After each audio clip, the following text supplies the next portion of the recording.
हमनी के संस्कृति, हमनी के संस्कार सदा रहे हमनी के साथ। भारत के महान ग्रंथ और काव्य सब के संपूर्ण संकलन सब्सक्राइब करें तिलक।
झोली में डाल दे।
जय श्री कृष्ण। पिछला भाग में आप सभी महाराज के आनंद ले ली। महाराज के संगे भगवान श्री कृष्ण के जीवन लीला के एगो महत्वपूर्ण अंग आपन पराकाष्ठा पर पहुंच जाला। असल में महाराज के अर्थ बा जीवात्मा के परमात्मा से मिलन और ऐसन मिलन जहाँ आत्मा और परमात्मा के भेद मिट जाला और आत्मा के लागेला कि वो स्वयं ही परमात्मा बा। ये ऐसे भी कह सकत हई कि जब आत्मा के आपन अस्तित्व परमात्मा के श्री चरण में ही विलीन हो जाला, तब बच जाला खाली परमात्मा। बाकी कई भक्त एह तरह आपन अस्तित्व मिटा के मुक्ति ना चाहेलन। तुलसीदास जी कहले हई, सगुणोपासक मोक्ष न लेही, काहे कि प्रेम के रिश्ता में जे एगो रस बा, जे जीवन के आनंद और विरह के पीड़ा बा, शिकवा शिकायत के चुभन या रूठे मनावे के अदा बा। मुक्ति पैला के बाद ऊ बात के मजा कहवा। ऐसे उस सभे आत्मा के भगवान श्री कृष्ण के संगे प्रेमी और प्रेमिका के रिश्ता ही सदा खातिर स्थिर हो जाला। और जे तरह हर प्रेमिका चाहेली कि ओकर प्रेमी खाली ओकरे होखे, ओकर प्यार भी खाली ओकरे होखे, वो बटाइल प्रेमी नइखे चाहेली। वही प्रकार महारास में सभे गोपियन के आपन आपन कृष्ण अलग अलग मिलेलन।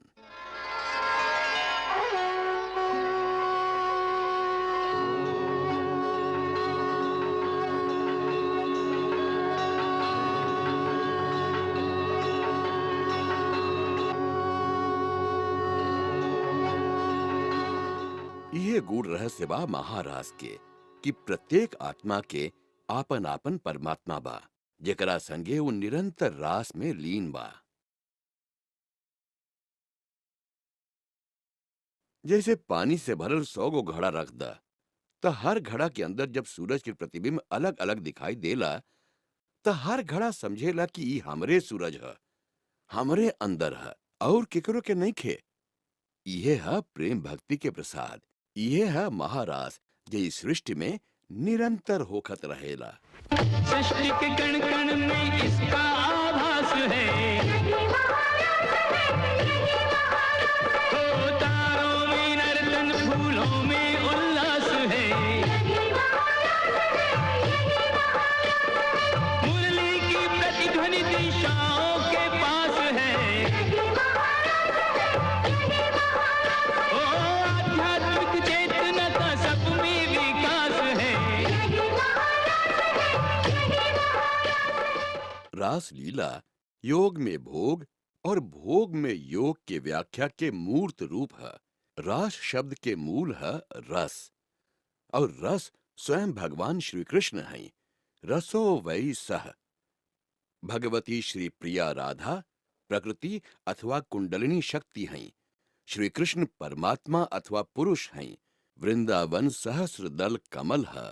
गोप सुंदरी सभे अंतःकरण के वृत्ति हैं। श्री कृष्ण के मुरली के श्रुति मधुर झंकृति प्रणव के ऊ नाद है जेकरा योगी सुनेलन। ऐसे जब प्रेम लीला के वर्णन होई त अंततः ओकर प्रदर्शन त मानवीय स्तर पर ही होई।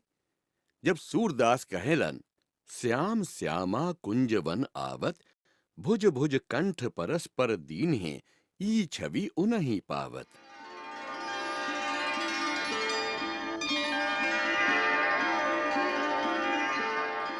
श्री कृष्ण के राधा और श्री राधा जी के कृष्ण बने की लीला त चित्रकला में प्रसिद्ध ही है।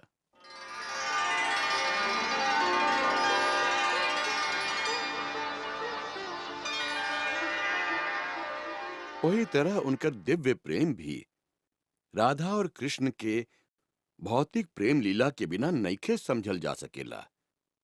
कुछ रिसर्च करे वालन के कहना बा कि राधा कृष्ण के उपासना पहले अलग अलग होखत रहे। दोनों के युगल उपासना निम्बार्क संप्रदाय के ही देन बा। हमार युग के महान दार्शनिक डॉक्टर राधा कृष्णन भी लिखले बाड़न कि निम्बार्क दर्शन में कृष्ण और राधा नारायण में प्रेम के पूर्ण विलय है। आगे चल के डॉक्टर राधा कृष्णन एगो बहुत महत्व के बात कहेलन कि भक्ति ध्यान और उपासना नइखे बा, बल्कि भक्ति प्रेम और समर्पण बा। यहाँ डॉक्टर राधा कृष्णन भक्ति के व्याख्या करत समय ध्यान और समर्पण में जे अंतर रखले बाड़न वो बहुत महत्वपूर्ण बा। ऐसे ई साबित होखेला कि उपासना के भक्ति ना कहल जाला, बल्कि भक्ति प्रेम के ही प्रतीक है। और श्री राधा जी तो स्वयं प्रेम के ही पूर्ण स्वरूप हैं। अब आगे चल के श्री कृष्ण के राजनैतिक लीला और महान यादव जाति के वीरन के आतताई कंस से लोहा लेबे के समय आ रहल है। आवे वाला घटना के छाया अब कंस के भयभीत करे लगल बा।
ना ना ना ना जा जा झाड़ू के बुलावा, मुश्ती के बुलावा।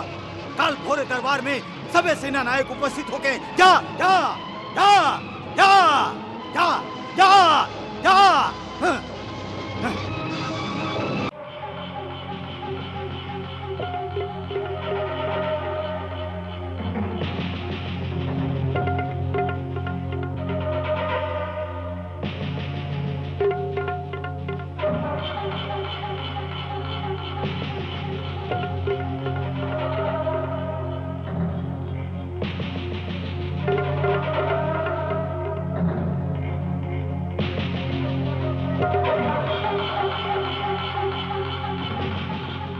महाराज कंस, हम आपके ये भयानक स्वप्न के विवरण सुन लेने और मथुरा के महापंडित सत्यक जी के धारणा भी कि स्वप्न कौनो बहुत बड़ा विनाश के सूचक है, बहुत बड़ा विनाश के। ई दोनों बात से ना तो हम भयभीत भैली और ना ही हम चिंतित भैली। बाकी हमके चिंता हो रहा है खाली आपके ई दशा के देख के। ऊ परमवीर कंस जे आज तक तीनों लोक में आपन विजय दुंदुभी के बजावत आइल है, जेकर एक गर्जना से देवता तक के हृदय कांप उठेला, वह शेर के लेखा दहाड़े वाला कंस आज हमके पहला बार स्वयं डेराइल दिखा रहल हम मित्र, स्वयं डेराइल। एकरा पहले भी हम कई बार आपके चिंतित देखले हैं, बाकी ऐसे भयभीत कबो ना देखली मित्र, कबो ना। यही बात हमके चिंता में डाल दिहले बा मित्र, यही बात। काहे कि युद्ध नीति कहली कि शत्रु के जीते के सबसे पहला गुर इहे होखेला कि ओकरा भयभीत कर दा, ओकर हृदय में डर पैदा कर दा मित्र, डर। ऐसे ओकर शक्ति आधा रह जाला। डेराइल योद्धा रण में जाए से पहले ही बाजी हार चुकल होखेला। बाकी ऐसन व्यक्ति जेकर हृदय में ना कोनो डर होखे ना कोनो भय होखे और वो चारों ओर से शत्रु से घेराइल भी होखे, तब वो आपन वीरता, हिम्मत और साहस के जोर पर लड़ाई के जीत सकेला। ऐसे सबसे पहला काम तो आप ही करी मित्र कि आपन हृदय से ई भय के, ई डर के निकाल दी मित्र, निकाल दी। ये डर के कैसे निकाल दी मित्र, कैसे निकाल दी? काहे कि हम प्रत्यक्ष देख रहल हई कि तुम्हारी त्रिलोक विजयी कंस आज तक हर कदम पर वो लइका के सामने हारत चलल आ रहल बा।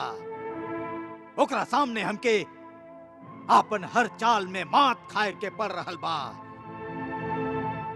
हाँ, वो हमार परम शक्तिशाली योद्धा लोग के एक एक करके संहार कैलस। वो चाहित अब तक हमार भी संहार जरूर कर सकत रहे, बाकी ऐसा ना कैलस। हम पहले भी कहले रही, ऐसा लागता कि वो हमार हंसी उड़ा रहल बा, हमरा संगे खिलवाड़ कर रहल बा। हाँ, या फिर हमार एक एक अंग काट काट के हमके तड़पा तड़पा के मारे चाहता। हाँ, ये ऐसने खेल बा जैसे एगो शेर कोनो हिरण के मारे से पहले ओकरा थोड़ा थोड़ा सा भागे देवे, फिर ओकर एगो पैर काट खाए और ओकरा थोड़ी का और भागे देवे, फिर ओकर दूसर पैर काट खाए, फिर भागे देवे, फिर ओकर गर्दन जख्मी कर देवे, फिर ओकर कमर तोड़ देवे, यहाँ तक कि वो हिरण थक हार के स्वयं ही ओकरा सामने धरती पर लेट जाए, जैसे कि ला भैया अब खाला हमके, खाला।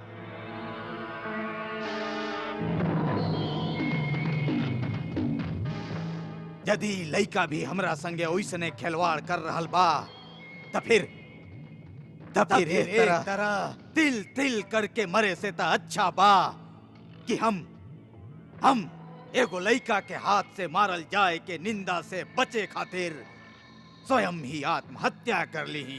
आत्महत्या कायरन के काम बा मित्र, कंस जैसन वीर के ना। बाकी जौन वीरता के विजय प्राप्त ना होके वो वीरता कौन काम के? हो सकेला कि वीर के विजय प्राप्त ना होके, बाकी वीर कबो पराजित भी ना होला मित्र, कबो पराजित ना होला। काहे कि पराजित होके से पहले ही वीर युद्ध में मर जाला और ओकर मृत्यु के मृत्यु ना वीर गति कहल जाला मित्र, वीर गति। महाराज बाणासुर, शब्द के हेर फेर से हार जीत में ना बदल जाला। आप साच कहली महाराज, शब्द के तर्क जाल में उलझे से समस्या के समाधान ना हो सकेला। समस्या के समाधान होला कर्म करे से, उपाय करे से। बाकी वो उपाय के बताई? जे ज्ञानी होके, बुद्धिमान होके। महाराज, वीरता एगो मुंहजोड़ घोड़ा के तरह होखेला, जेकरा ठीक रास्ता पर भगावे खातिर एगो अच्छा सवार के जरूरत होखेला। वही तरह अकेले वीरता कबो ना जीत सकेला। जीते खातिर ओकरा बुद्धि के मार्गदर्शन के जरूरत होखेला। वो ज्ञानी, वो बुद्धिमान कहवा बा? इहे आपके सेवा में महापंडित सत्यक जैसन विद्वान ए राज में उपस्थित बाड़न।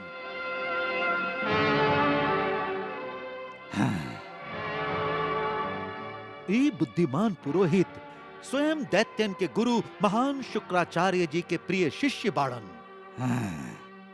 इनकर ज्ञान, इनकर विद्या के उपयोग करे के चाहिए हम लोग के।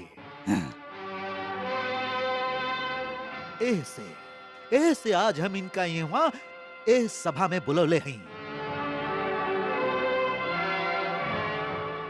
हाँ महाराज, इनका यदि सपना के शुभ अशुभ फल के जानकारी बा तई इहो जानत होखी है कि कौनो विपत्ति के सूच यदि कौनो सपना के माध्यम से मिलल बा तो ओकर निवारण के उपाय का हो सकेला। हे महापंडित सत्यक जी, का आपके पास कौनो वैसन उपाय बा, कौनो वैसन विद्या बा जेकरा द्वारा ओ आवे वाला विपत्ति के निवारण हो सके, जेकर संकेत हमरा खराब सपना में मिलेला? अवश्य राजन, अवश्य। परम गुरु शुक्राचार्य के शिष्य के रहते आपके कौनो बात की चिंता ना होके के चाहिए। दैत्यन के हित के रक्षा कैल हमार गुरु के आदेश है और आप दैत्य शिरोमणि हैं। ऐसे आपके हित के रक्षा कैल हमार कर्तव्य है।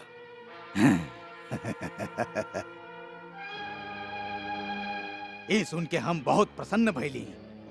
कहीं का उपाय बा आपके पास? यह परिस्थिति में गुरुदेव खाली एक ही उपाय बतौले हैं। का? राजन, आप महेश्वर के यज्ञ करी जिस सगरे अनिष्ट के नाश करे वाला है। यह महेश्वर यज्ञ के नाम है धनुर्यज्ञ। भगवान भूतनाथ के दिहल गैल धनुष के पूजा द्वारा ये यज्ञ संपन्न होखेला। ये खराब सपना के विनाश और शत्रु भय के निवारण करेला। यह यज्ञ से आध्यात्मिक, अधिदैविक और उत्कट अधिभौतिक ये तीन तरह के उत्पाद के खंडन होखेला। यदि ये यज्ञ सफलतापूर्वक संपन्न हो जाए तो सगरे संपदा के दाता शंकर भगवान प्रत्यक्ष दर्शन देके ऐसन वरदान देवेलन जैसे रोग और मृत्यु दोनों के निवारण हो जाला। शंकर द्वारा दिहल गई धनुष बाकी वो बा कहवा? आपके शायद मालूम नहीं खे, या तो महाराज उग्रसेन ना बतैले हुई हैं कि वो धनुष कई पीढ़ी से मथुरा के राजकुल के पास बा। हाँ? वो आपके गुप्त कोश में मिली। बहुत पहले वो महान पाशुपत धनुष नंदीश्वर के स्वयं पशुपतिनाथ से प्राप्त भइल रहे। फिर वहां एक बार पुष्कर तीर्थ में वो धनुष परशुराम जी के प्रदान कैले रही। कृपा निधान परशुराम जी ओकरा एह राजकुल के पुरखन के देले रही।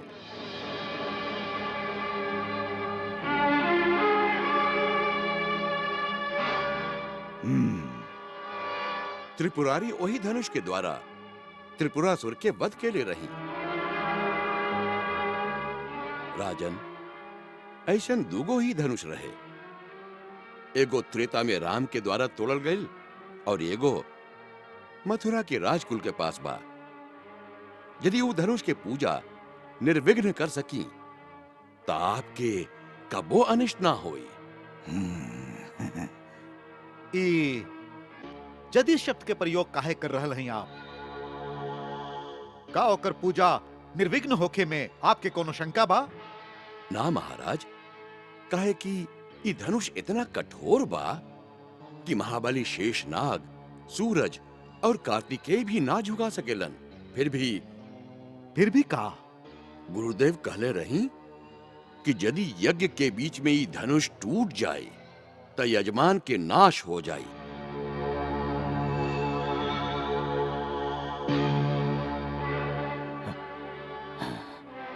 बाकी वहां के ई भी कहले रही कि नारायण के सिवा एह धनुष के केहू ना तोड़ सकी।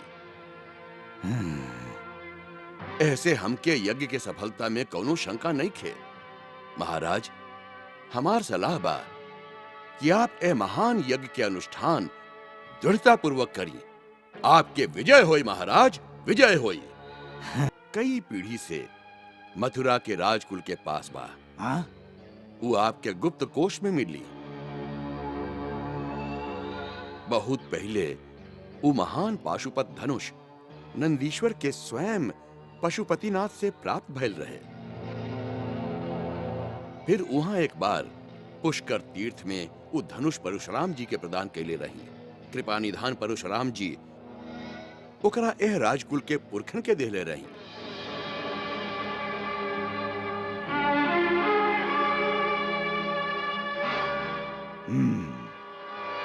त्रिपुरारी वही धनुष के द्वारा त्रिपुरासुर के वध के लिए रही।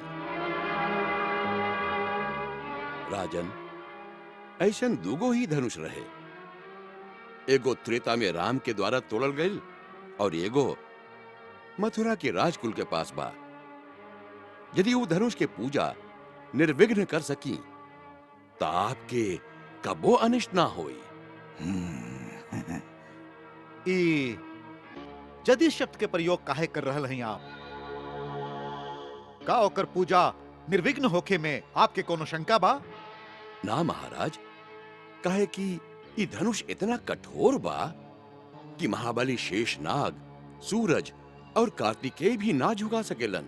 फिर भी का? गुरुदेव कहले रही कि यदि यज्ञ के बीच में ई धनुष टूट जाए तो यजमान के नाश हो जाए।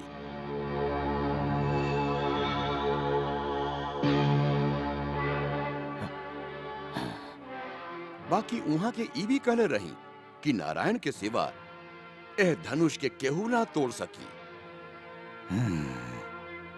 ऐसे हमके यज्ञ के सफलता में कोनो शंका नहीं खे। महाराज, हमार सलाह बा कि आप ए महान यज्ञ के अनुष्ठान दृढ़ता पूर्वक करी। आपके विजय होई महाराज, विजय होई। और हम तो कहत हैं मित्र कि वही जगह पर आपन और शत्रु कृष्ण के भी बुलाई। एक ही जगह और एक ही समय पर दोनों कार्य सिद्ध हो जाए। आपके वर सिद्धि और शत्रु के मृत्यु। बाकी ओकरा कौन बहाना से बोलाई? यज्ञ के बहाना से। आप जे एगो महान यज्ञ करे जा रहल हई, ओकरा एगो महान उत्सव के रंग दे दीही। आपन आस पास के राजा लोग के भी न्योता भेजी। मथुरा के जनता ए धार्मिक कार्य के देख के प्रसन्न हो जाई। और आपन राज्य के वीर योद्धा लोग के भी वहां बुलवाई, जैसे वो आपन आपन वीरता के प्रदर्शन कर सके। और यही बहाना से कृष्ण के भी वहां बुलवाई कि गोकुल में काल या नाग के हरा के और गोवर्धन पहाड़ के उठा के जे बड़ बड़ वीरता के प्रदर्शन कैले हा, ओकरे खातिर ओकरा राज्योत्सव में सगरी प्रजा के सामने सम्मानित कैल जाई।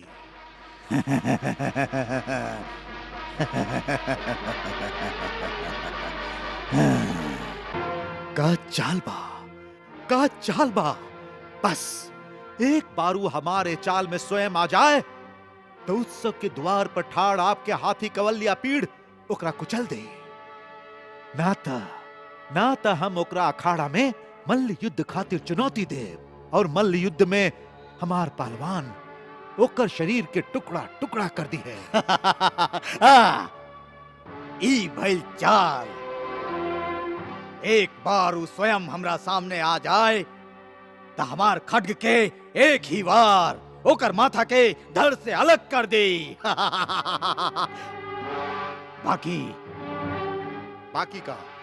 बाकी वो हमार न्योता पर आई ना। न्योता ओकर ओरी से जाए जेकर बात ऊ टाल ना सके। मतलब वसुदेव और देवकी की ओरी से न्योता भेजी। देवकी? ना देवकी मर जाई, बाकी ऐसन कबो ना करी। ऊ तो अभी तक ई भी स्वीकार नहीं खे कैले कि ऊ ओकर बेटा है। ओकर माथा उड़ा दी ना, जनता भड़क जाई। ये चाल खतरनाक है, सब खेल बिगड़ जाई।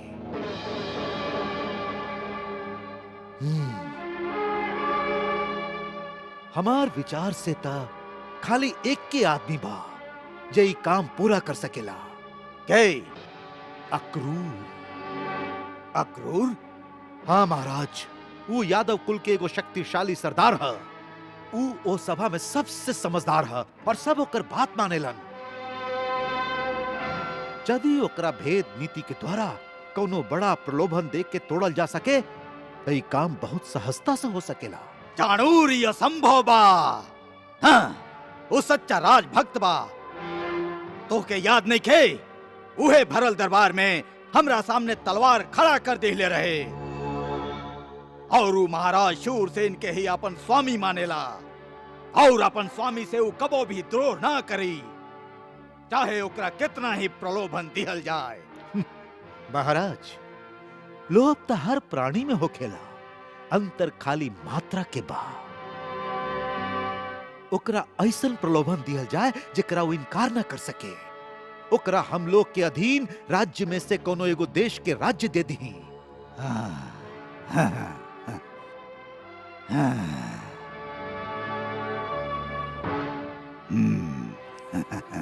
वो राजभक्त बा, बाकी अंधविश्वासी नहीं खे।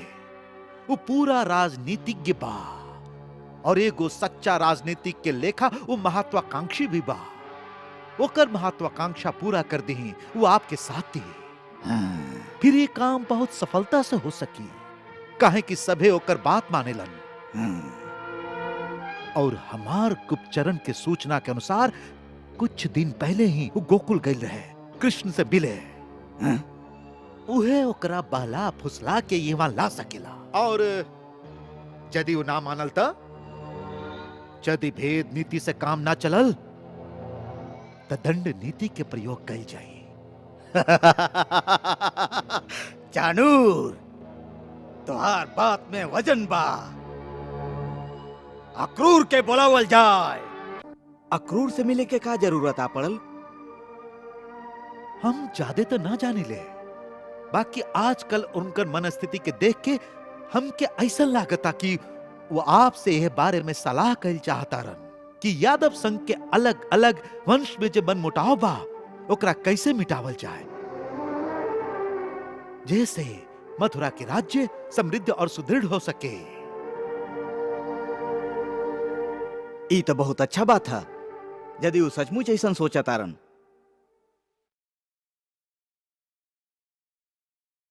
हम सचमुच यह चाहत हैं अक्रूर जी। वीरा जी,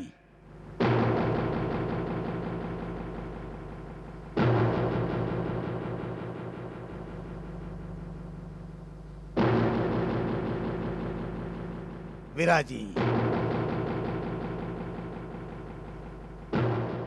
अक्रूर जी, हम मथुरा के सगरे भरत खंड के राजधानी बनावे के सपना देख रहल हैं और ई तबे पूरा होई जब हम सब एकजुट होके अपन शक्ति के प्रदर्शन करी। ई सपना के साकार करे खातिर हम आप जैसन राजभक्तन के साथ चाहत हैं। अक्रूर जी, आप वीर यादव जाति के एगो परम वीर सरदार हैं, एकर हमके आदर करे के चाहिए। ऐसे हम निश्चय कैले हैं कि आपके मथुरा राज्य के अंतर्गत एगो प्रदेश के राजा घोषित किया जाए।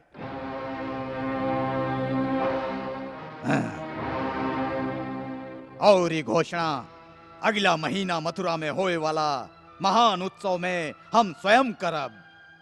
उत्सव? हाँ, हम विद्वान आचार्य जी के कहला पर एगो महान माहेश्वर यज्ञ करे के निश्चय कैले हैं, जौना में ओह दिव्य धनुष के पूजा हुई जे स्वयं परशुराम जी हमार पुरखन के प्रदान कैले रहन। ओह उत्सव में देश विदेश के राजा लोग के निमंत्रित कैल जाई और उ लोगन के सामने हम आपके ओह प्रदेश के राजा घोषित करब। हमार त ई भी विचार बा कि वही शुभ अवसर पर सगरी प्रजा के सामने आपके राज तिलक कैल जाए,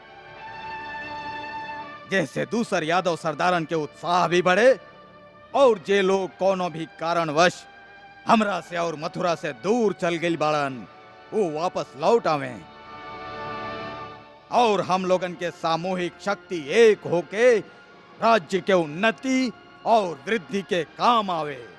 वाह वाह महाराज वाह! आज आपके मुखार विंद से देश हित के ऐसन योजना सुन के हमार हृदय तो उत्साह से भर गई बा।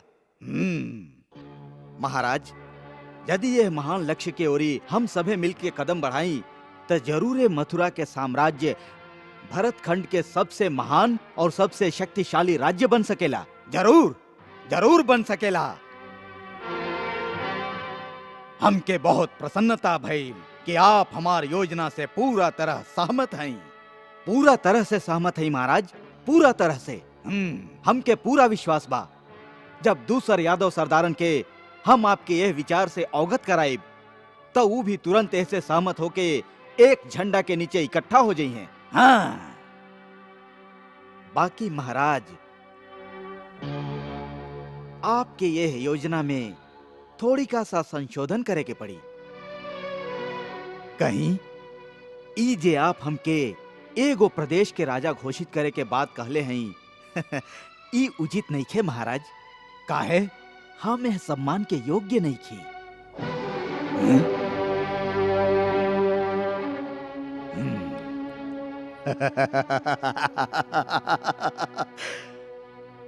ई आपके विनम्रता बा क्रूर जी, ना तो आप जैसन राजभक्त खातिर बड़ से बड़ सम्मान भी कम बा। महाराज, आप हमके राजभक्त कहत हैं त राजभक्त के व्याख्या भी जानत हो खब कि एगो सच्चा राजभक्त ओकरे कहल जाला जे अपन जीवन में खाली एगो देश और खाली एगो राजा के वफादार रहे। और जहाँ तक हमार संबंध बा, हमार जीवन में हमार राजा तो एक ही बाड़न, महाराज शूरसेन, और जीवन भर उहे हमार स्वामी रही हैं। एगो सच्चा सेवक के लेखा हमारी है धर्म बा। एकरे तो सच्चा राजभक्त कहल जाला। बाकी आप ई भी जानत हैं कि महाराज शूरसेन राज्य से विरक्त हो चुकल बाड़न। ऊ अपन महल के एगो मंदिर बना लेले बाड़न और स्वयं एगो सन्यासी के लेखा रहेलन। जिनका अपन पूजा पाठ से ही समय ना मिलेला, ऊ साम्राज्य के उन्नति के कठिन काम कैसे कर सकेलन? हाँ?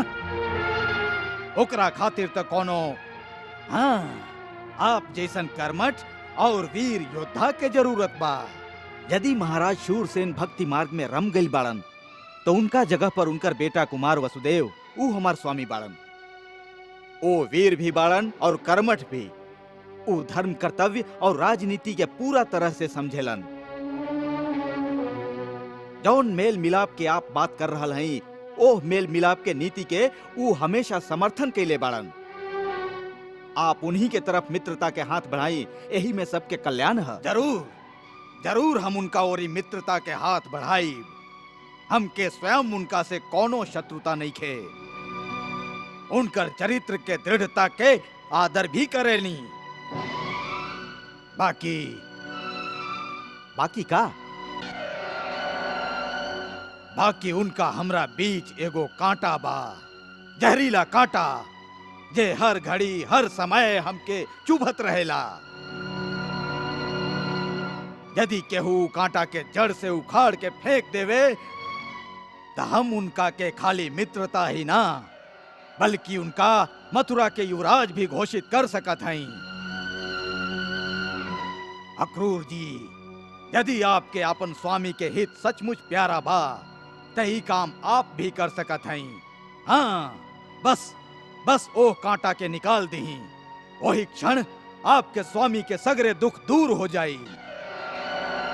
उनका कारागार से निकाल के युवराज के सिंहासन पर बैठावल जाई। अक्रूर जी, यदि आप उनका सचमुच अपन राजा मानी ले तो राजभक्ति के ई सुनहरा अवसर हम आपके प्रदान करत हैं। एह सुनहरा अवसर के बहुत बहुत धन्यवाद महाराज। आप एगो बात ना बतैली कि ऊ जहरीला कांटा के बा जेकरा उखाड़े के शुभ काम आप हमके सौंपत हैं।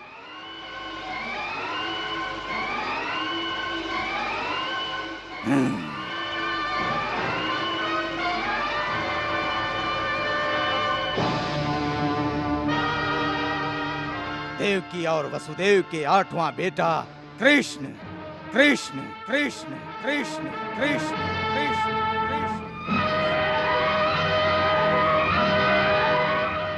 कृष्ण? कौन कृष्ण? देवी देवकी और वसुदेव के 8वां संतान ते एगो कन्या रहे। ना ना, वो उनकर 8वां संतान ना रहे, वो बाहर से ले आयल गए रहे। असल में उनकर 8वां संतान एगो लइका रहे, जकरा वासुदेव रातों रात नंद गोप के घरे छोड़ आयल रहन। ई उहे कृष्ण हा। ई बात साच है। ये बात के आपके पास का प्रमाण है? देवर्षि नारद के वचन। नारद स्वयं ही रहस्य हमके बता के गइल रहलन। हाँ, और नारद जैसन देवता कबो झूठ ना बोल सकेलन। हाँ। महाराज कंस, आप देवी देवता के सच मानल कब से शुरू कर दिली? जौन बात के आप स्वयं ना देखली, आपके पहरेदार ना देखलन, आपके कोनो विश्वास पात्र ना देखलन, जौन बात के आपके पास स्वयं कोनो ठोस प्रमाण नहीं खे, ऐसन सुनल सुनावल बात पर विश्वास करके आप महाराज नंद के भोला भाला और निर्दोष लड़का के हत्या के पाप हमरा से करावल चाहत हई? ना क्रूर जी, ना ना, हम आपके द्वारा केहू के भी हत्या करावल ना चाहिए। आप तो हमार पूरा योजना सुनबे ना कैली। हम तो खाली इतना चाहत हई कि आप गोकुल जाके कृष्ण के मथुरा में होके वाला उत्सव खातिर हमरा ओरी से न्योता देही, और आप स्वयं ओकरा संगे लेके आई। बाकी काहे? काहे कि ओ उत्सव में हम अपन राज्य के प्रमुख प्रमुख वीरन के सम्मान कैल चाहत हई, और हम सुन ले हई कि लइका कालिया जैसन जहरीला नाग के अपन वीरता से परास्त करके जमुना से भगा दिले रहे। ऐसन वीर लइका के सगरी प्रजा के सामने हम सम्मान कैल चाहत हैं अक्रूर जी। ना महाराज कंस, ना, आप सम्मान कैल ना चाहत हैं, बल्कि ए बहाना से ओकरा हिवा बुलवा के ओकर हत्या करवावल चाहत हैं आप। ना क्रूर जी, एकरा हत्या ना कहल जाला, बल्कि राजनीति के भाषा में एकरा शत्रु दमन कहल जाला। आप तो स्वयं राजनीतिज्ञ हैं, आप जानत हैं कि राजनीति में शत्रु के वध कैल ही धर्म है। इतिहास में शत्रु के वध करे वाला वीर कहावेला।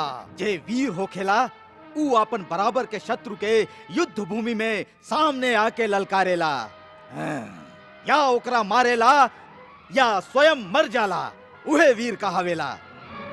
बाकी एगो छोट सा निरीह निर्दोष लड़का के आप जैसन महान योद्धा धोखा से बुला के ओकर हत्या कैल चाहत हई, एकरा ना तो वीरता कहल जाला और ना ही कोनो नीति ओकर समर्थन करेले। अक्रूर जी, आपके ये दलील हमार कोनो काम के नहीं खे। हाँ, वो लइका बा या बड़ हमार शत्रु बा। आकाशवाणी के अनुसार वो हमार प्राण के संहारक बा। यही से नीति से या अनीति से कोनो भी तरह से ओकरा मारे के बा। ई महापाप बा, ई धर्म बा। ये आपके प्राण के शत्रु होके ओकरा मारल ही धर्म बा।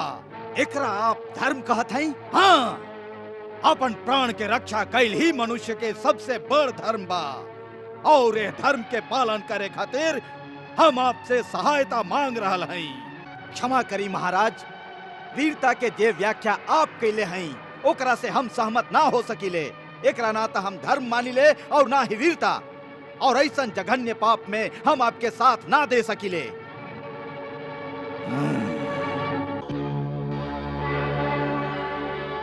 आप मथुरा के महाराज के आज्ञा के अवहेलना कर रहल हई, एकर परिणाम जानत हई। परिणाम के भय?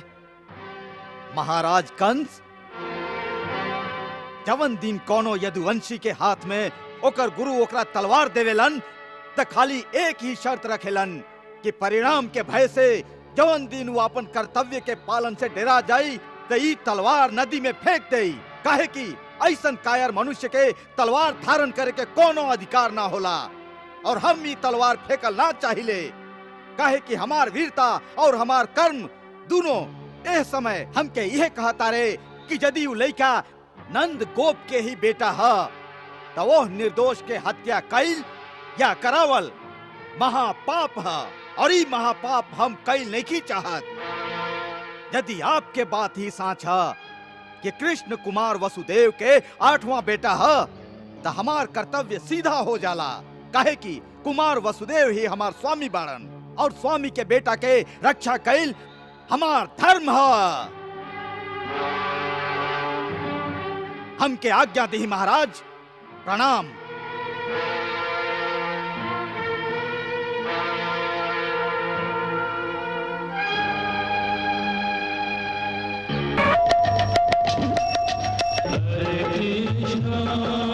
हरे कृष्णा कृष्ण कृष्णा हरे हरे, श्री कृष्ण चरितम गुणानुवादं तत्प्रेरणा अहं करोमि, मम भावगीतं हृदयस्य प्रीतं त्वत्पद्मपादे समर्पयामि। हरे राम राम राम हरे हरे, हरे कृष्ण